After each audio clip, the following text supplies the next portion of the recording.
First of all, I'd like to ask everyone to turn their mobile devices down.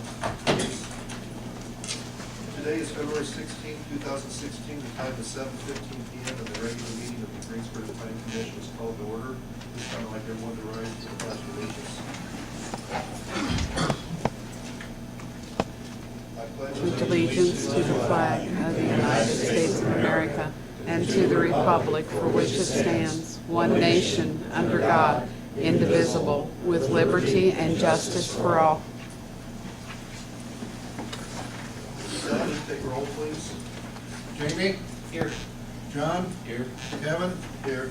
Tom? Here. Roy? Here. Bruce? Here. All right, now at this time, I'd like to turn the meeting over to Chris Tebby for election of officers for the City of Greensburg Planning Commission for 2016. I'd like the president first.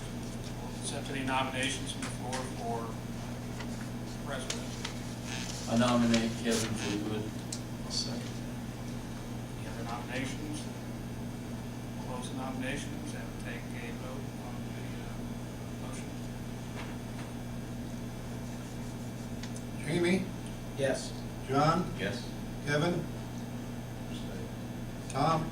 Yes. Roy? Yes. Bruce? Yes. Motion carries. Any nominations for vice president? I'll nominate John. I'll second that. Any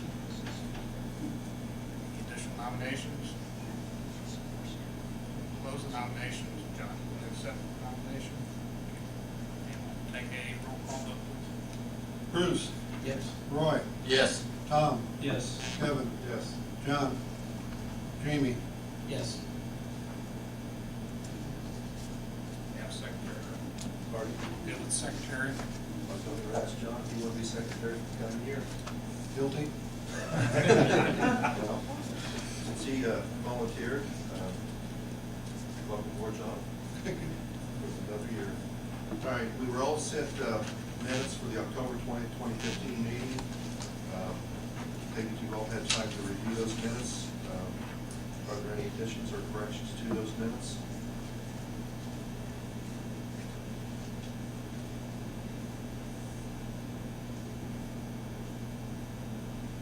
Having heard none,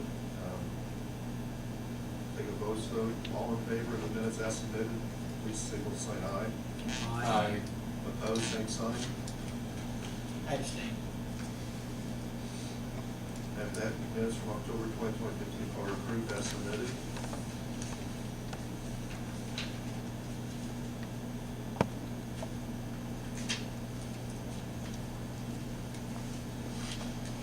All right, item 1, under new business, appointment of a member to the City of Greensburg Board of Zoning Appeals from the Planning Commission. Do I have any nominations?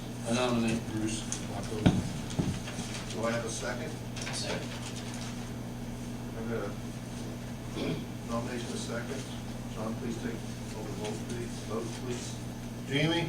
Yes. John? Yes. Kevin? Yes. Tom? Yes. Roy? Yes. Bruce? Yes. All right, Bruce, you get double duty on Tuesdays now. Okay. Item 2 under new business, hearing on the rezoning of property owned by Decatur County Memorial Hospital and Decatur County Hospital Association located on the east side of Lincoln Street, generally south of First Street from R2-1 and 2-family residential district to an E2 general business district.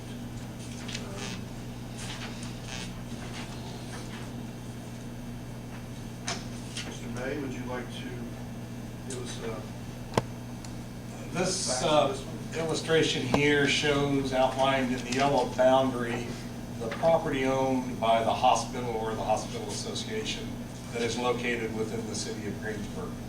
I make the distinction about being within the city as they do own property up here, those 3 parcels that are in unincorporated Decatur County, not within the city. The area highlighted in blue shows the portion of the hospital property that's currently zoned as B2. And the area shaded in green is the portion of the property owned by the hospital or their association that is zoned R2. And we also see here that property along Lincoln Street to the north on both sides of the street and property across to the east from the hospital was recently rezoned sometime last year, I believe. That's a proposed office building for Tom Village, and that was rezoned to B2 also. We have a little anomaly here. Property owned by the county that's the health department appears to be R2. Why that is, I'm not real clear, but regardless. In reviewing our zoning ordinance, hospitals are permitted uses in B2 districts or B3 districts. They are not permitted uses in an R2 district. And this area here represents the really old portions of the hospital, likely built before we had zoning. However, this area right in here is relatively new construction. I don't remember the exact date, but sometime within the last 10 years, certainly under our current zoning ordinance is zoned R2. And they still, the city still issued a building permit.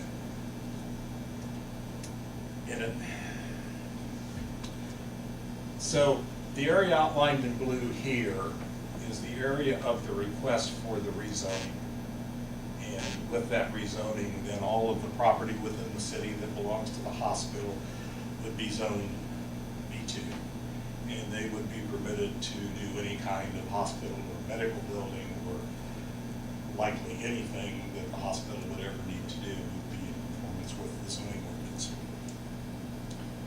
Back up here again, we have R2 residential to the south of the hospital and to the east of the hospital, but generally to the west and to the north along Lincoln Street is all B2 and would be consistent with the B2 zoning. Questions?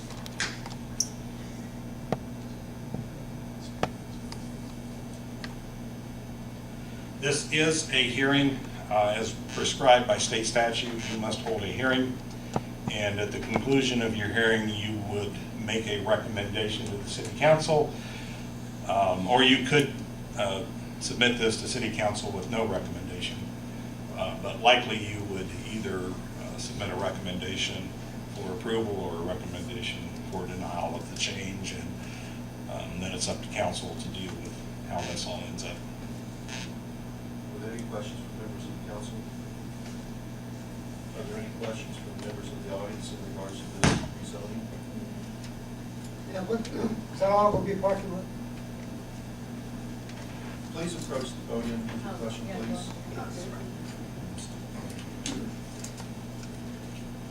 Also state your name for the record, please. Norm Davis, live on Walnut Street. Is this all going to be parking?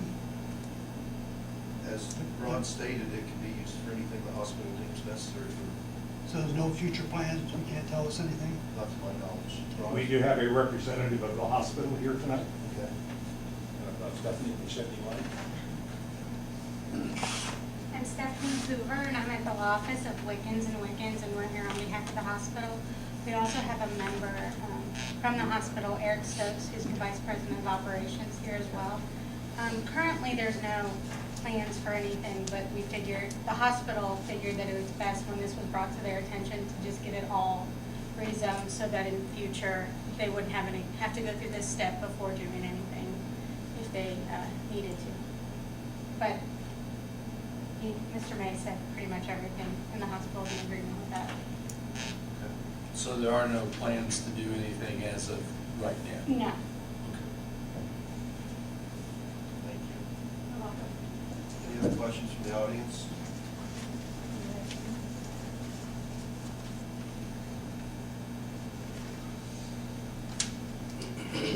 Hi, name's Nancy Buck. I also live on Walnut Street.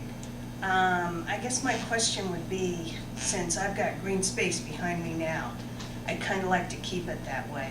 And the implication of what I think I heard is that if they do all the rezoning now that comes right up to my backyard, then that means at any future time they want to do something, they can go ahead and make whatever change they want. You're shaking your head no. No, they would still have to submit a plan. They can't just willy-nilly come in and do whatever they want. We would still get a site plan and know what was going on, and you would know exactly, should they want to put a building there, let's just use that as an example for our discussion. They would come in and tell us what size the building was going to be, where it was going to be, what kind of landscaping there would be around the building. We would get all that information at the time when they actually decided to do something. And would there be another hearing at that Yes. time? So that. This is a hearing just to recommend to the council whether they rezone or not. This does not allow them to build without providing us with an idea of what they're going to do. Thank you. Are there any questions?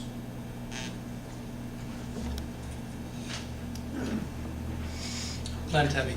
Just a point of information, Ron may have to double check this, or Chris may have to investigate. But I'm pretty sure that our ordinance calls for a buffer, a landscape buffer between R2 and B2.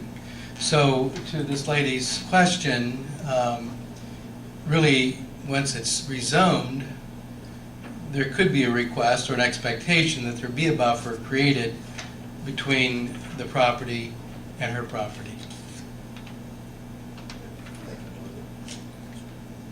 Not to mention setbacks or anything else ordinance that would require it to begin with. It would be required to meet any other things that the Certain ordinance. ordinances. Yeah, they can't just, like I Get said, a permit, right? just blanket go in there and build. Any other questions, comments from the audience? Any questions, comments from the commission? This time I would ask for a motion. I'll make a motion that we recommend to city council that they approve this rezoning request. I'll second that. Okay, we have a motion, and a second. John? Bruce, Yes. Roy, Yes. Tom, Yes. Kevin, Yes. John, Yes. Jamie. Yes.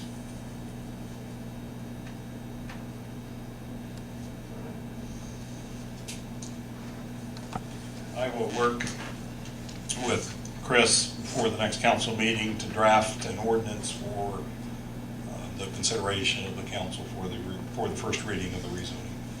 Thank you, Ron.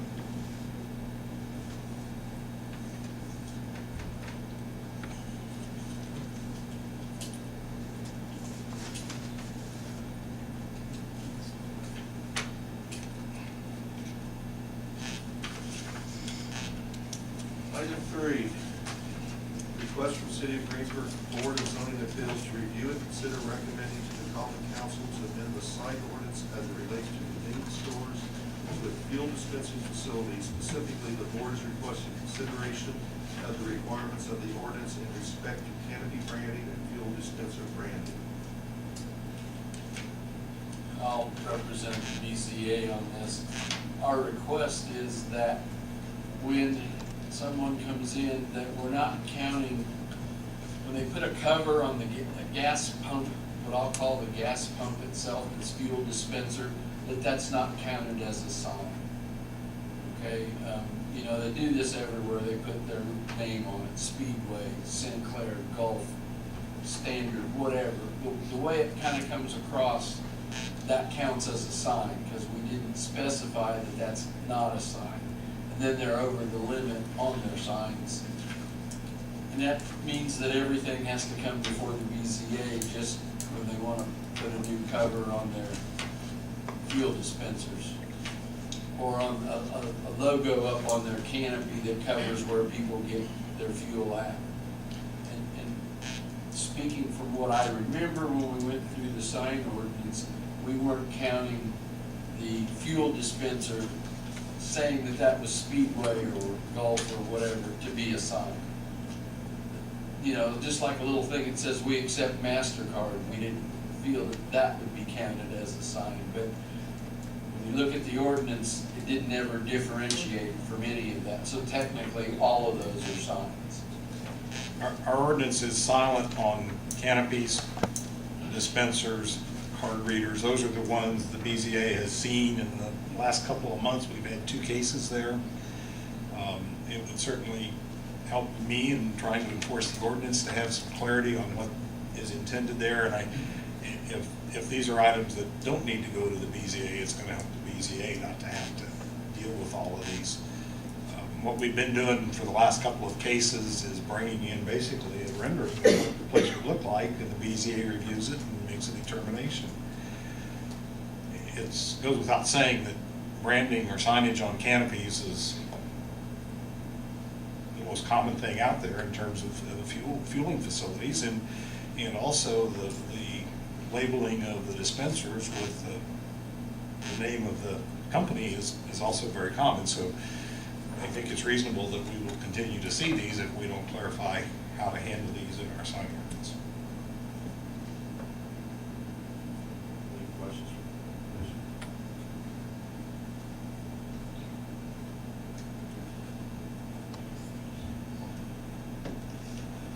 Any input from our audience? You were an integral part of that sign ordinance. I was, yeah, too close. Roy's exactly right. I mean, he was, well, we all were a part of this. There was no intention that that would be a sign. I mean, that was, in the back of our minds, that was just background, for lack of a better word. So I think it makes sense that if we need to clarify it, let's clarify it. If it needs to be, one or the other, then let's make it clear. And be my recommendation, at least, I support that. What kind of language did you guys have heard, Right. you've heard these? Well, I think Ron and Chris could come up with something that would clarify this for us. We have a list of exceptions in the ordinance, in the sign ordinance, and one possibility would be to include canopies over fueling facilities and fuel dispensers and card readers, that they are exempt to be counted as signs. And then the remaining signs permitted by our ordinance would be those as set forth in the pertinent zoning district that the facility is in. Typically B1, B2, or B3, those are the only places the fueling facilities should be. And I guess I would sort of like for you to direct, but we can draft a proposed ordinance, bring it back to you, amendment to the ordinance, and bring it back to you at your next meeting. Are you thinking of rewording some, just the 15506 exemption section? Adding another item to that for fueling facilities that says we're not going to count those as signs. Yeah, I just think if there's some kind of guidance when people come in, then they know that that's not a sign, and then we can move on. Because right now, like, we've had 3 of these, I think, in the last 2 BCA meetings. It's been basically what our meetings have been about. So we've approved it. They brought in what it was going to look like, and basically we said that we don't see any problem with that, and that's okay. But I don't know that I want to see every fueling station convenience store in Greensburg come in every time they want to change their logo on them. Yeah, change the face of the pump. It gets upgraded to be new. These places are national brands, and when the national changes, they're going to come into Greensburg and change the Speedway pumps or the whatever the case may be, Marathon or whatever. Well, maybe I was thinking that earlier. You've heard those issues with the BZA. Would you be willing to spend some time with Yeah. Ron and Chris? Yeah, that'd be no Work with problem. them on drafting some verbiage, which change we can bring to our next commission meeting. That'd be fun.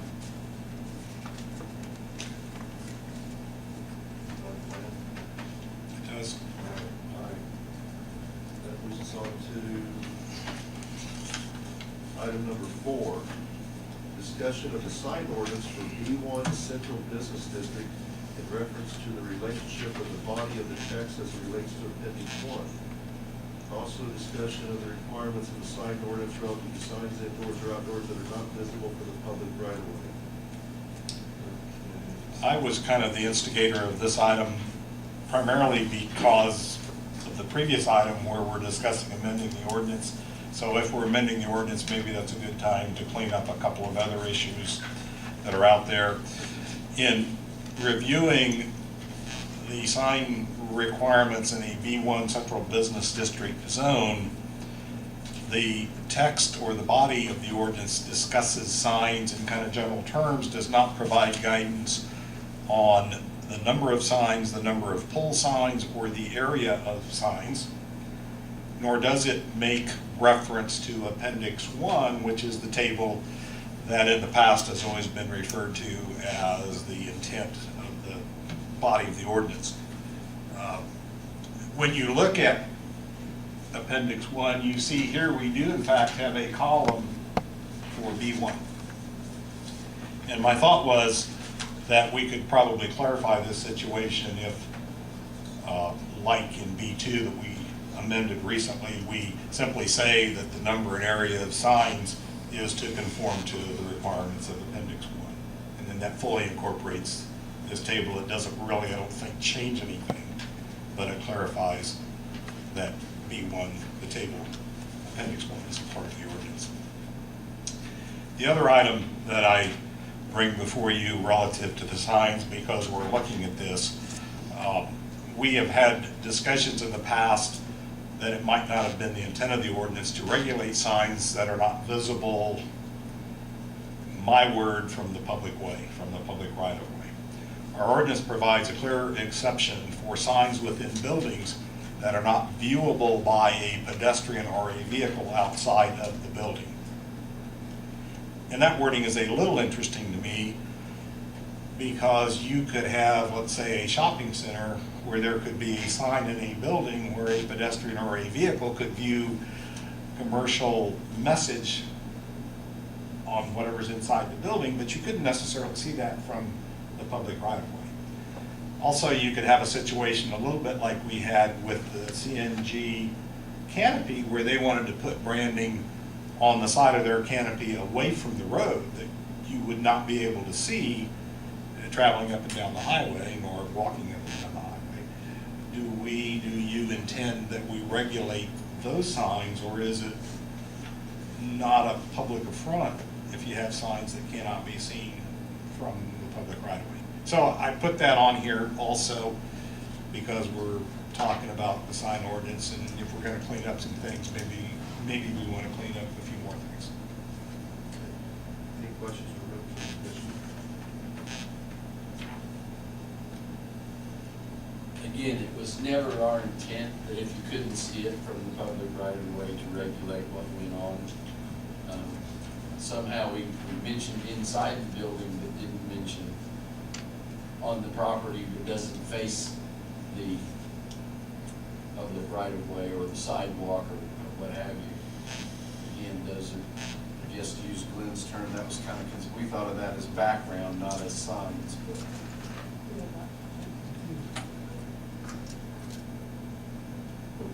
I don't think my thought, it was never, signs were things that you saw when you were driving down or walking the street or walking down the sidewalk, not something that you only saw if you were on the property. Am I right on that, Glenn? Did you agree? Yeah, I think so. I'm a little confused by this last request. There's two parts to it. And so I guess we're talking about the second part first. I'm not sure, I can't quite visualize what what she's actually trying to describe here is a sign that's not visible from the public right of way. That could be an interior sign. I would think it's an interior sign. Anything on the outside of the building, and we even said, I think, signs on the inside of a building, even those that could be seen from the public, by the public, we were not going to regulate, as I recall, right? Yeah, It might- seems to be. Yeah, so I think that's what it, is that what it says? No, it says signs that cannot be seen by a pedestrian or a vehicle. I think it is outside of the building. Well, it's been too long since I've, If I may, I'll read it. yeah. Indoor commercial messages. Commercial messages displayed inside a building that cannot be viewed legibly by pedestrians or drivers outside the building. Okay. But what about other signs? I thought again, I have to go back and look at the ordinance because it's been a couple of years now, but I also thought that we were not going to regulate a sign on the inside of the building just because it just got into too many questions of, how many, how far do you go? And maybe that's the reason we put that condition there that said, well, if it can't be legibly seen or out, but there's a lot of signs that are inside buildings that can be seen from the public right-of-way. And it depends, and I may have to defer to our sign expert back there too a little bit in terms of what we were talking about at the time, but I don't recall us trying to regulate that. I remember part of the conversation was inside the building. We were exempting it, that's what I recall too. We specifically allow signs inside of windows in our ordinance. Okay, and maybe that's what I'm expecting, that people would be seen from if it was in a window, it was the only way you could see it from the public right of way, I suppose. A sign inside a building that's on a wall is not seen necessarily, or couldn't be seen. Well, C&G brought this up because their canopy, they're putting a brand, but it's not, you can't see it when you drive down the street. It's on the back side of that covering out there, so you can't see it. You drive by, you don't know it's there. If you pull in to get your natural gas, you'll see it. Well, but I would think that would be an outside sign, period. I mean, if it's on a canopy, we're not worried about it anyway anymore, or we're not going to be. I don't know, I don't know if we're reading this a little bit too carefully or not. So I can't answer that, other than I thought we weren't going to regulate inside signs. I guess the thought was that, if a sign, and I'm thinking of a sign right now that can be seen, that I see a lot. It can be seen from across the street. It's inside the window of Pork and More, there at the corner of 5 Points there, or not five, near 5 Points. And it's a digital thing that runs, and there's one at the foundation that's got a running signboard that you can see on the outside. I always just thought that was something that we decided was not going to be regulated. So that's my input from, Well, on this 155.069 has exemptions.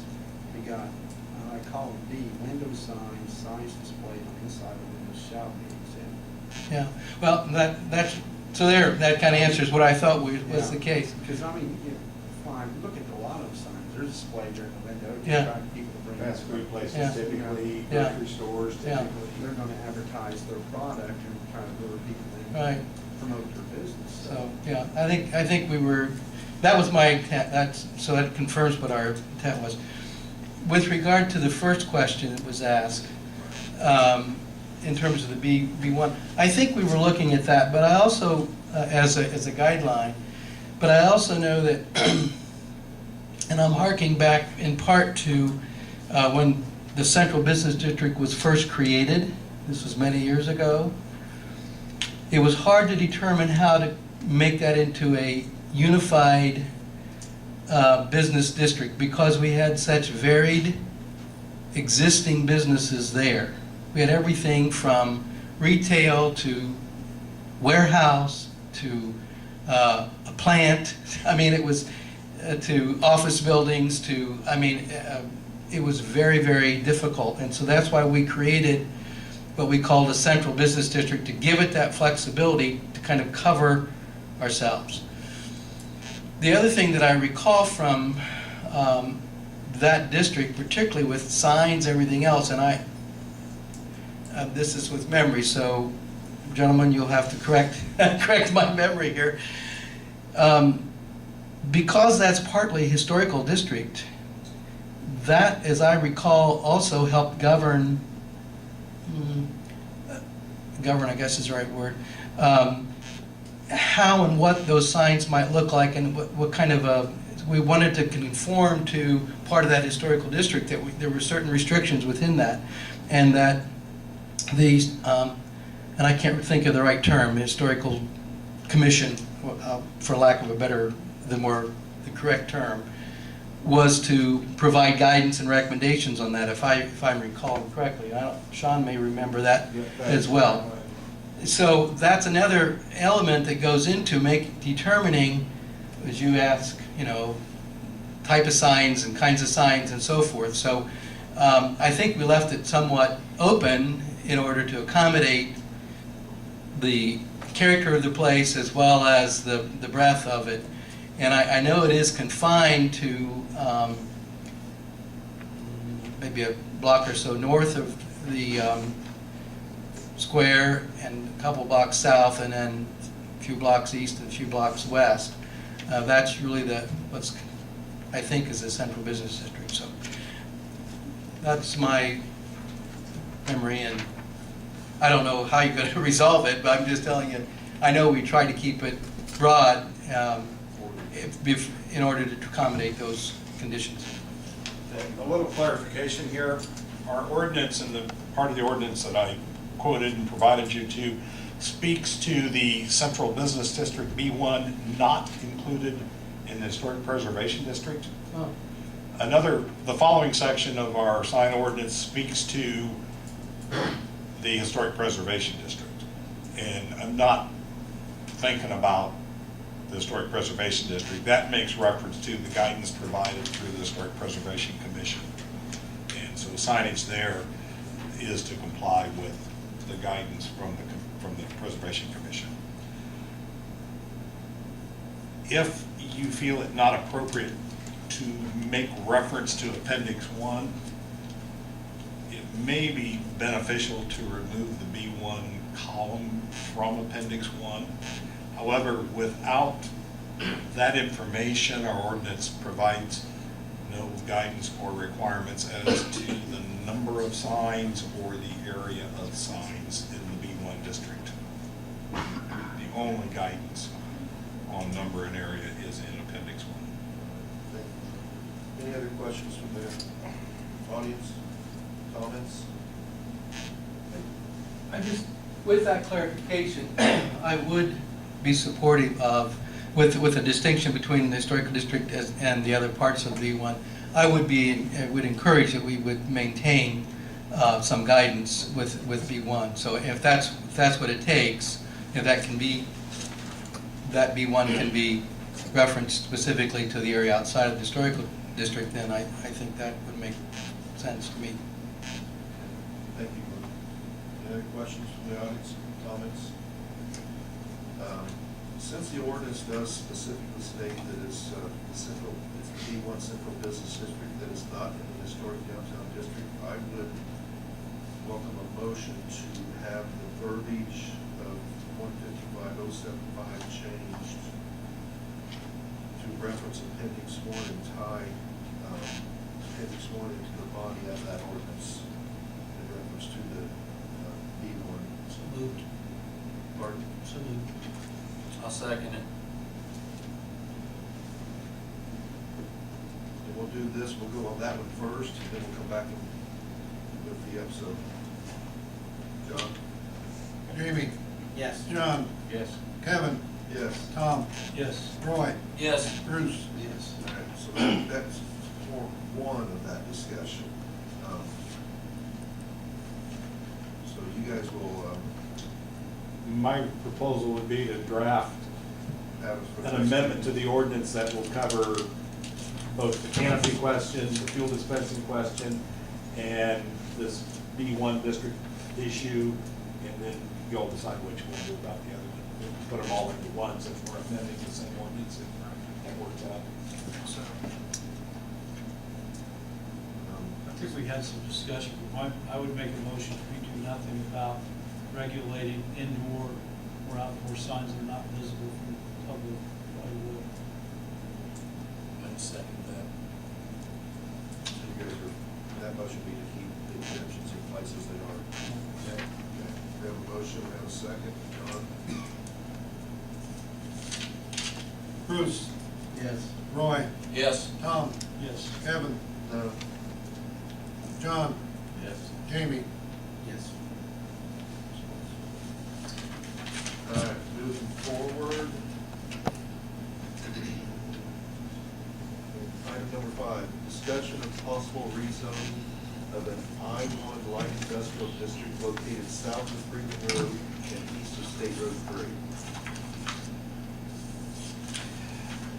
This issue started somewhat because of the hospital coming and asking for the rezoning. We have known and talked about to some degree, probably in both BZA and Plan Commission in the recent past, a couple of neighborhoods in the community where the land uses that have developed there are generally not consistent with the zoning in that district, and this happens to be one of those. And it is this area right here, going down here and across. This is a convenience store, has a couple of, for want of a better term, restaurants in it, has some retail sales in it. This is the Goodwill store down here, that's retail sales. This is a vacant lot. And then this used to be a automotive tire sale facility, and I believe it's vacant now. I had a conversation recently with a representative of the owner of this parcel, and this parcel, and they seem to be in favor of the rezoning. They thought it would help them. One of the things that happens, we occasionally get requests for zoning determinations. It's a big issue now with financial institutions when people are refinancing their property. The financial institutions want to know that there aren't issues about the development, that they wouldn't have problems going forward. And what I am forced to tell people, I cannot find any record that anyone ever came forward to the Plan Commission or the Board of Zoning Appeals and asked for permission to put a use in a district that's not in accordance with our ordinance. So when I get a specific request, I tell them that the zoning, the use didn't comply to the zoning. That creates them problems with potential financiers. And I think that's the interest of these people, because they just went through that. And they would like to have it straightened out because they think it benefits them. So I bring this before you to see if you have any interest in pursuing this. You do have the authority under our ordinance, and I believe under state statute, to initiate a zoning change on your own without a petition from the landowner. In order to do such, you do need to have a hearing, which means that we need to provide notice, both the legal ad in the paper and notification to the surrounding property owners, which has not been done because the purpose of this discussion this evening to see if there is an interest in doing this. If there is, we can provide the proper notice, and at your next meeting, you can hold that hearing and you can make a recommendation based on what comes from that. Any questions from the commission? The one thing I would add is that we have B2 to the north and B2 all down the side here and B2 down here. So if this were to be rezoned to B2, all of those uses as they currently exist would conform to our ordinance for a B2 use. It would not be inconsistent with the surrounding zoning. It would probably be, considering that we have the residential over here, it would probably be more preferred to have at least the intensity of business uses that we now have over industrial property there. Any comments, questions from the commission? Any comments, questions from the audience? Having heard none, this has been talked about, this has come up a couple times in the last year and a half, and I do agree with Ron that the usage of those businesses there fall within that classification would be the proper thing to rezone that. It was not a classification issue, so I guess I'm asking for a motion that allow Ron to start the initiation to do the rezoning. So moved. Second. Motion is second, John. Please take a vote, please. Jamie, second. Yes. Bruce, Yes. Roy, Yes. Tom, Yes. Kevin, Yes. John, Yes. Jamie. Yes. All right, something to work on.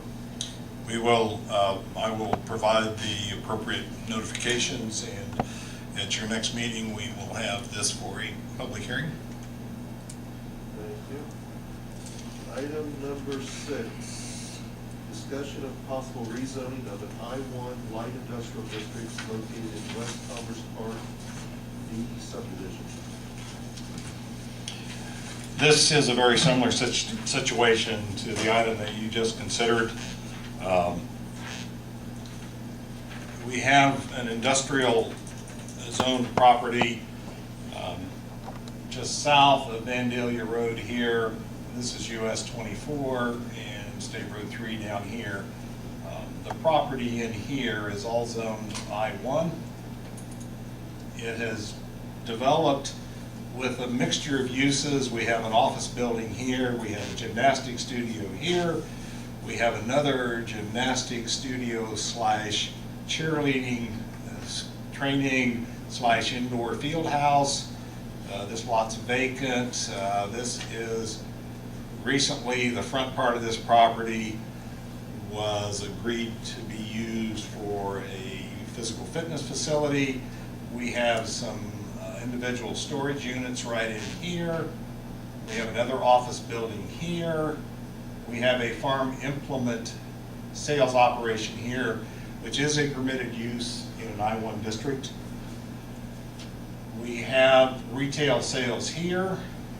We have more individual storage units down here, and we have heavy equipment sales and service facility here. We have a truck, I don't know if I call it a truck terminal, a truck facility. I think they do service there and store their trucks there. And then this parcel here had been a ready-mix concrete plant that is a permitted use in I-1. All of these other uses, I suppose you could make an argument, our I-1 zoning permits warehousing. And if you took the right view, you might think that the 2 individual storage units conform to that, but I suspect that what we intended in terms of warehousing was industrial warehousing associated with industrial developments. But generally, the neighborhood has developed in a B3 kinds of use. And then the other thing, we do have the church here, which is in an R2 district, and we have the apartment complex here in an R4 district, and we have residential uses over here in an R2 district. The B3 uses would probably be more compatible with the adjoining residential uses. This topic has come before the BZA a couple of times recently because uses have wanted to go in there that aren't really included in our permitted uses in that district, but pretty much consistent with what has occurred out there. So while we're kind of on a roll of looking at rezoning in the city and things that kind of went off course a little bit, I stuck this here too to see if there was any interest. Again, if you have interest in pursuing this, you would need to hold a hearing, so we'd have to come back at another meeting and do that process.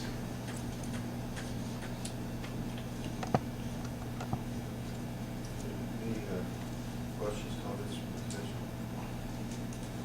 Well, again, this is just kind of rolled in from us into BZA because we have had to approve those sports type, for lack of a better term, I'm gonna call them sports facilities that are in out there because they're not allowed in the light industrial. And we went ahead and granted an exception, and that seems to be the way that that's went. And the one group of people made quite a major purchase and are making a very major expense, if you will, for their facility based on, we had to do that before they could get the financing for that. That's the one sports, that's the, David Hall, what do they call that? Remember the name? I don't remember the name of the new business, that's terrible. But anyway, for them to get the financing, BZA had to go ahead and approve the variance, so that it actually was a permanent exception, I think we granted them. yes, we might have messed up on the one and granted the variance that we're not allowed to grant. It should have been a permanent exception instead. Right. But anyway, that was the thought behind, that's where this comes from. It seems that rather than industrial use out there, we're tending toward B3 use. So I would recommend that we go ahead and hold the hearing and do the due diligence to change that from light industrial to B3. That'd be my recommendation. John?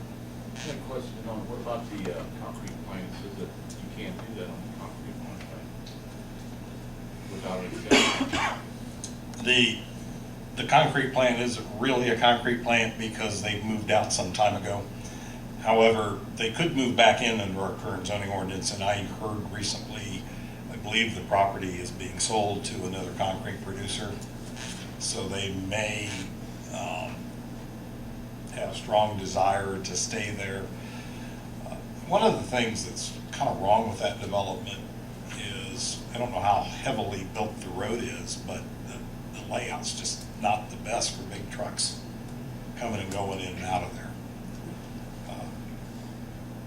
We might be able to do better planning to find a better place for that kind of use, but that's a good point that you make, John, that they went in there and they were doing the right thing for the zoning.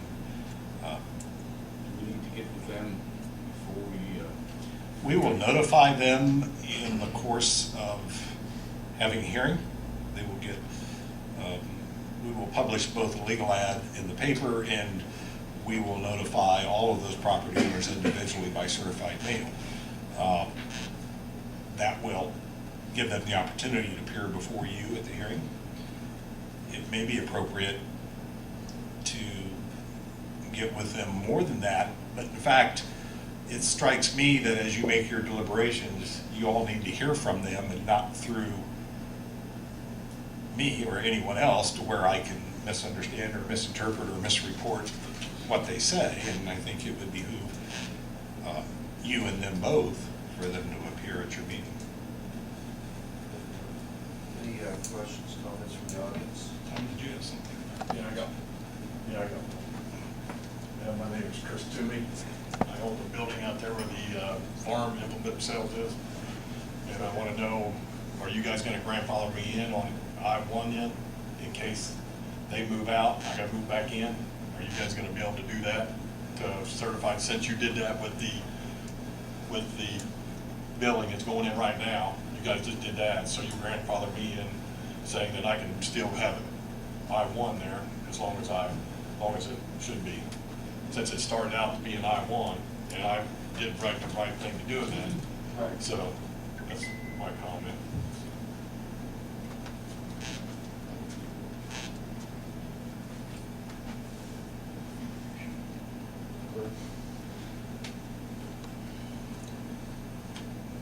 A little history on this spot.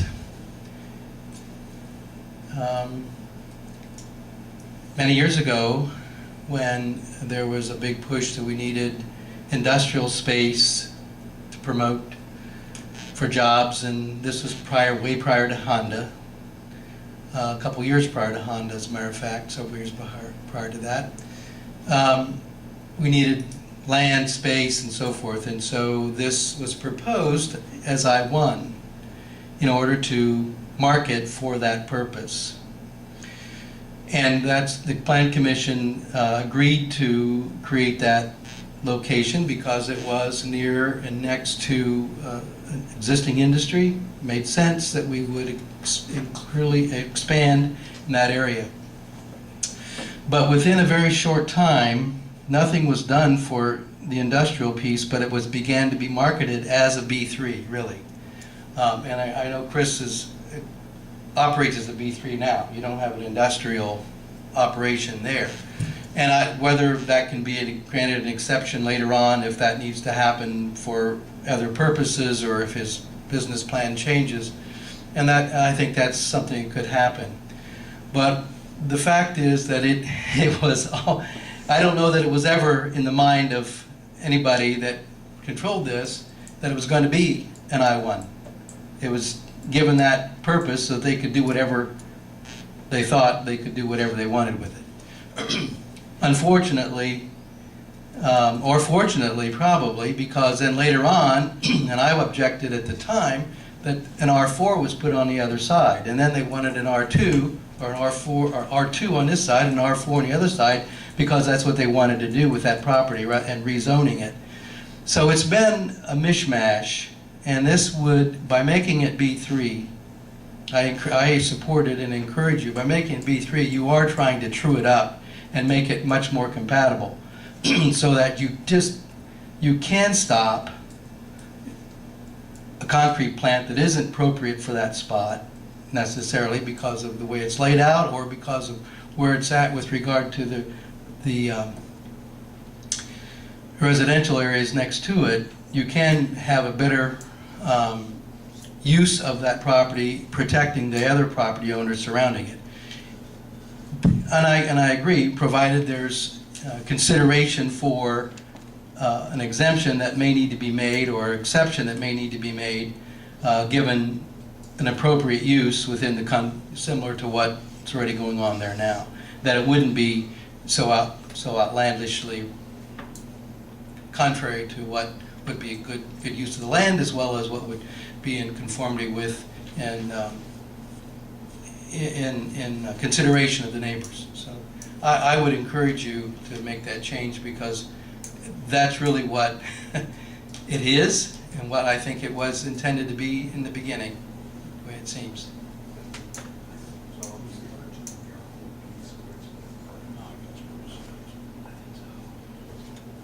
Ron, Chris is, it's an implement sales now?